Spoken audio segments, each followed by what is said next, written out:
This evening I'm back out again on the Coyote stakeout.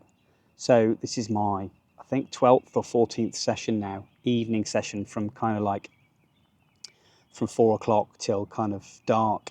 And so far I've been unsuccessful. And that often happens, and that's the way it goes. But I've now positioned myself in a quieter part of the park, where I know I'm at the back of where I think the coyote's den is.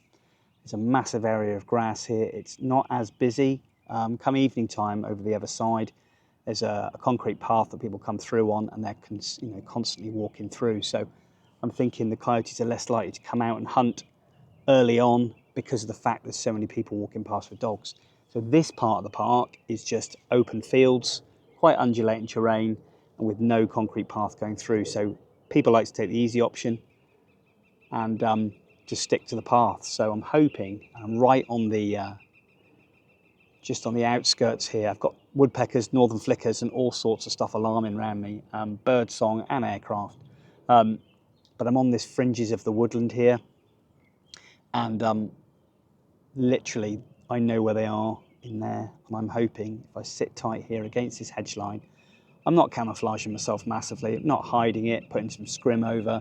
These are, coyotes that are used to seeing people probably now and then, a little bit wary, but I'm thinking there's no point in concealing myself too much. Just sit here, quiet, got a little bit of woodland behind me, and I'm hoping maybe as that light drops, we may get successful on the, I hope it's not the 13th night, I'll be unlucky, but I think this is like the 12th or 14th session, I can't remember. But hoping, guys, we get lucky.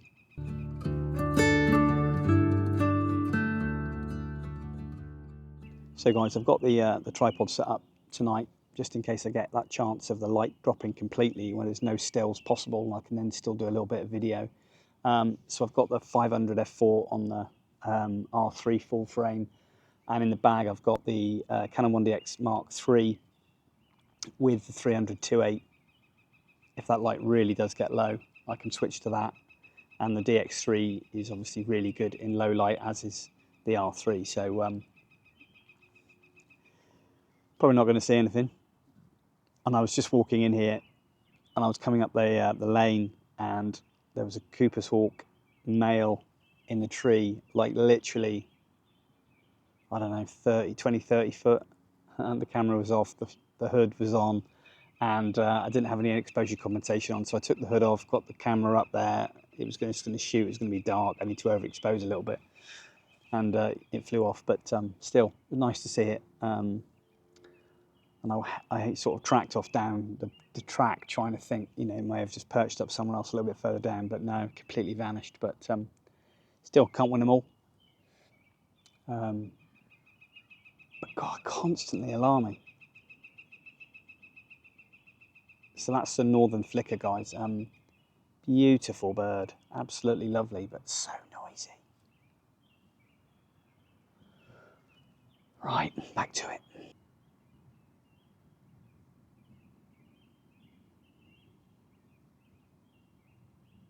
Beautiful, we got this white-tailed deer coming across at the moment, and beautiful. I looked out the corner of my eye, thought it was a coyote coming out, as it was over a brow of a hill, and then there it was. Amazing. Looks really heavy in the stomach, so very well could be pregnant. At home, this just wouldn't happen, but it knows I'm there, I'm no threat. I'm just going to sit and chill out, and hopefully it'll just resume. I'm not sure where it's actually trying to go, but off it goes. It's just going to the left. That's amazing. Absolutely amazing. Beautiful. Absolutely lovely.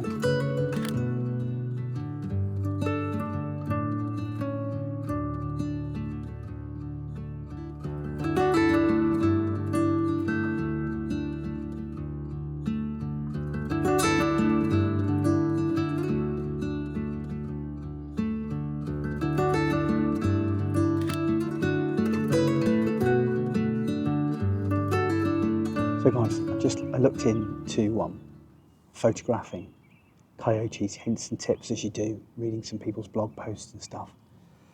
But you put it in on coyote hunting strategy and all you get is how to shoot and kill them. You put it on YouTube and all you get is how to shoot and kill them. It's like, they got it against them, they really have, the coyotes, you know, and wolf. I mean, livestock, I know they do take livestock and whatnot, and they do take people's pets if they're off leash and they're small. They see them as a prey source, like a rabbit, squirrel. There's some really small little dogs around here. But these things, you know, they were here first, man. You know, they've got to do their thing, and all we do is try to eradicate them. If my dog got attacked by a coyote and it was my fault, it'd be my fault. You know, I wouldn't like it much, but, you know, at the end of the day, it's what they do. You know, you just got to respect them and respect the place they're in. They've established themselves so well into cities now. Yeah, they can be a bit of a menace with garbage, but then people leave their rubbish and garbage out. Don't lock them down, leave food open. It's going to attract mammal species. You know, raccoons, they call them trash pandas. I mean, you know, they cause quite a lot of damage as well, and they could be quite aggressive too. So, you know, it's down to us to be a bit more responsible. But it is such a shame when you look into them and all you get is how to shoot and kill them, stalk them, what rifles to use. Yeah, it's a bit of a shame. But there's some really, really good blogs written by quite a few people. Colleen Gara is another one. She's a Canadian wildlife photographer. A few others. I'll put a link in the vlog description. If you do want to read up on them, and hopefully by the time I leave Canada, I may write my own blog post on my experiences with photographing coyotes. My experience level at the moment is very small. I treat it as I would a fox, deer, you know, stuff like that. But it's all a learning curve, and I hope to get quite proficient and get some good results. And I really would want that encounter with them. You know, I want to see just me and the coyote at distance, just to work out exactly how they are, how they accept me. I've met two now. One on a railway track quite distant, and the first thing it did was get away. And I saw one on a bridge and one across the river actually. And all the first thing they did was look at me and then leave. So yeah, but I want that, just me, them, open space, just to work out. Bit of body language, you know, you've got to feel the subject, you know. When you see them at that distance, you work each other out in that moment, and then, yeah. But I am captivated by them. A very successful predator. But anyway, I'm going to shut up and get back to it now. The light is really starting to fail now, so yeah, I'm going to be shooting quite late tonight, I think. So I'll be interested to see how the camera manages, because I've never really pushed it. You know, really high ISO, see how it recovers in post and stuff. So yeah, we'll see how we go.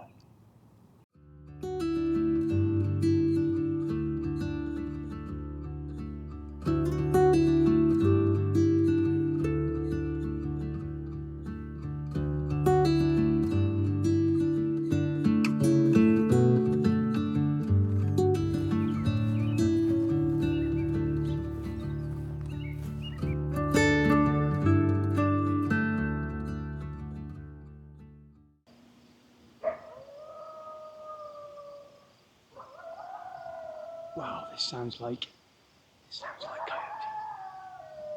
Wow. Oh my God. This is incredible.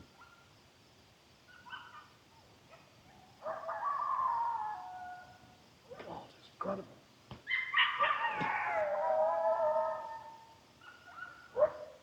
Wow.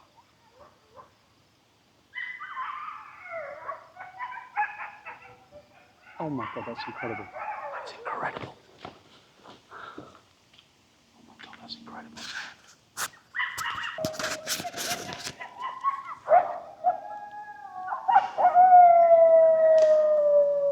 God, that is incredible.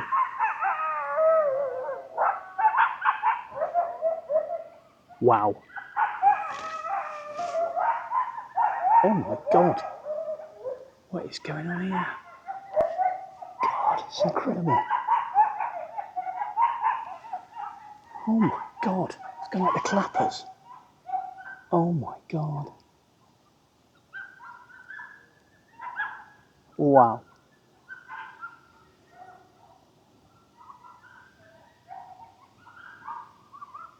That is incredible. That is absolutely incredible. And quiet. And I didn't see a thing.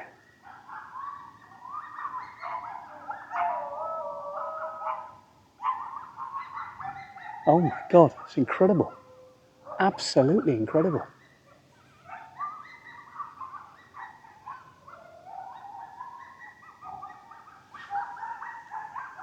I'm gonna have to move, that is incredible.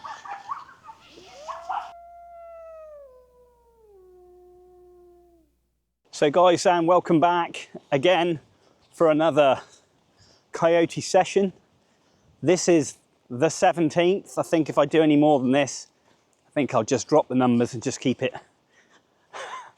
going. I haven't actually vlogged every single session I've had, but this is the session after I had that amazing experience with the Coyote family and the young pups calling, I think. So I've kind of ascertained where they were, and I'm going to set up near there tonight. I've kind of worked out exactly what I think they've been doing, and hoping to put myself in a position where I may capture some sightings of the adults and maybe the young, who knows. But yeah, it's now just gone 6:30. I'll be down here till about 9:30, and hopefully we may get lucky. Who knows? But it's a beautiful evening. I'm out in nature, so it can't be that bad. So we'll see how we get on.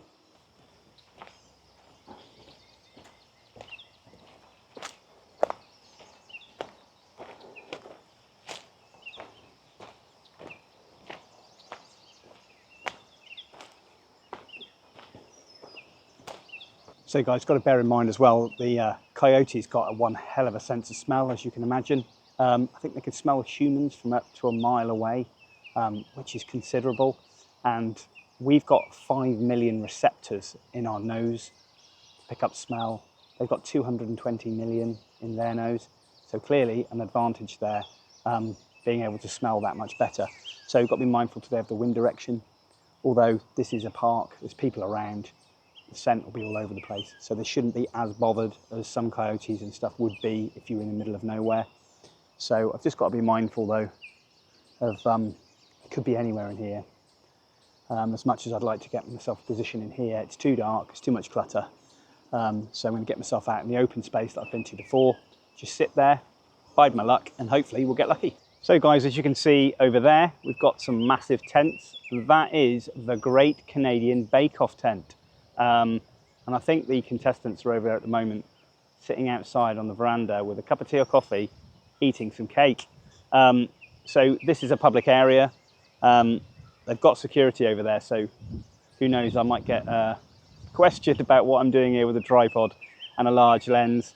Certainly not my thing, spying on these guys, but yeah, who knows, the coyote could be lured by the smell of fresh cakes, I do not know. But I'm going to go and set up now away from those guys, so I'm out of their way.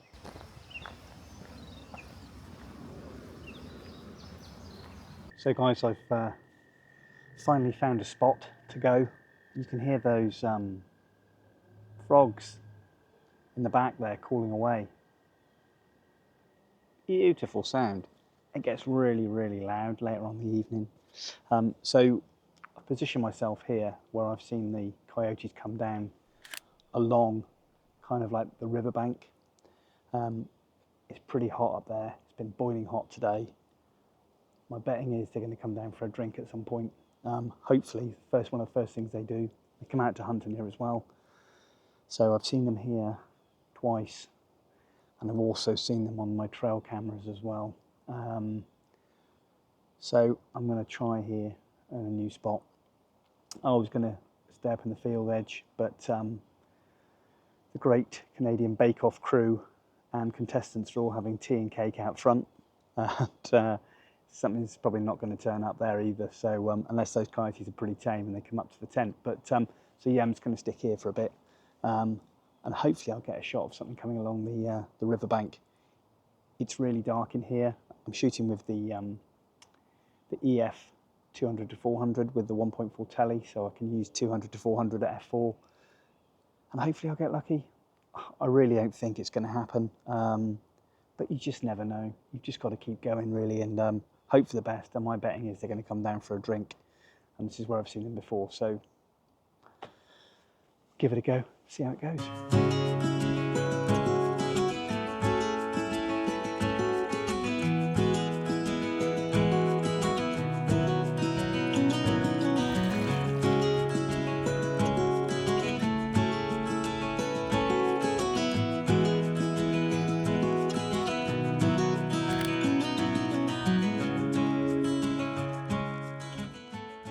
There's a serious bug situation here at the moment on this river.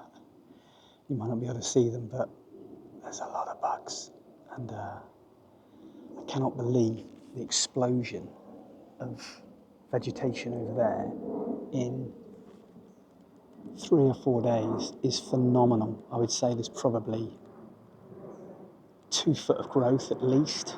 Oh man, something had a go at me then. Oh. It's absolutely phenomenal at the moment how much growth is getting put on. I could walk through there a week ago, and now that's 6 foot. Incredible, absolutely incredible. Still no sign of the coyotes yet, but forever hopeful. Just going to walk you around the area where I heard the coyotes the other night. So basically I was positioned, there's a river just here. As you can see there, the river, and I was on that side. So there's a glade just here. And what I think, because I know the coyotes are denning in this area somewhere, I don't want to point exactly where they are from here, but they basically, I think the adult, so the dog called, or maybe it was the bitch, we'll call it the female, called, and then one of the adults came through the forest with the young pups, could have been upwards of 4 or 6, came through here because the adult with food possibly called, and they were running then towards the adult for that food. I'm thinking they're probably 5 to 6 weeks old, probably on solids by now, and they ran through here, and they basically came all the way down this side, and I think the adult was crossing the small path just here and met them in here. Now I was over the other side and I hoped to see them through into this little glade here, but I didn't. So they're in here somewhere, and it's pretty heavy in there, and very dark. So I'm thinking they came through here. So they ran through this undergrowth here, somewhere in here, and the adult came across this path right into here. It was all kicking off with food, I think, and that's what happened, that it went dead quiet. There's a fence all the way around here, so it must have been around this small funnel point here, which is probably about 20 foot from the fence to the fringes outside of this little glade in here. So I'm thinking that's what happened, it came through. Now the chances of it doing that tonight are pretty remote, but we'll just go over to the path here. So what I'm doing is I've set myself up over that way, hoping that that adult, swing this around, will come through here. It's all forest down there, it's a long river. It came through here, through that area into the fence, and then down to its family. Hopefully that's what I'm going to do. Set up here as that light fails. Got a few hours yet. There's going to be a lot of people around. I'm just going to sit, chill. I've got a brew, and I've positioned myself. If you can see, camera's just down there. Just going to sit, enjoy, listen to nature. Bit of a breeze blowing, and there's me there, just set up. Job done. Camera, bag, my viewpoint here. there. So hopefully it'll come through here, cross the path, maybe meet the young there, or maybe even come out on this lawned area. I don't know. I'm not exactly cammed here massively. I've got a bit of camouflage clothing on, and hopefully maybe we'll get a glimpse of them coming across. It's a stab in the dark. You know, it could be in the other end of the park tonight. You know, I just don't know. But I certainly got the 300 f2.8 there. It's close enough what I need for a mammal of that size. I don't really need anything bigger. I got the f2.8 obviously for that low light as well, and I've got the R3 full frame there. So we'll see what we can do. But sit patiently. Got a nice river behind me. Nice evening for it. Fingers crossed this is a night that I get some decent footage, and maybe a few stills as well if it's not gone too dark. But yeah, now sit tight for probably 2.5, maybe 3 hours. 2.5 I reckon, and then maybe we might get lucky.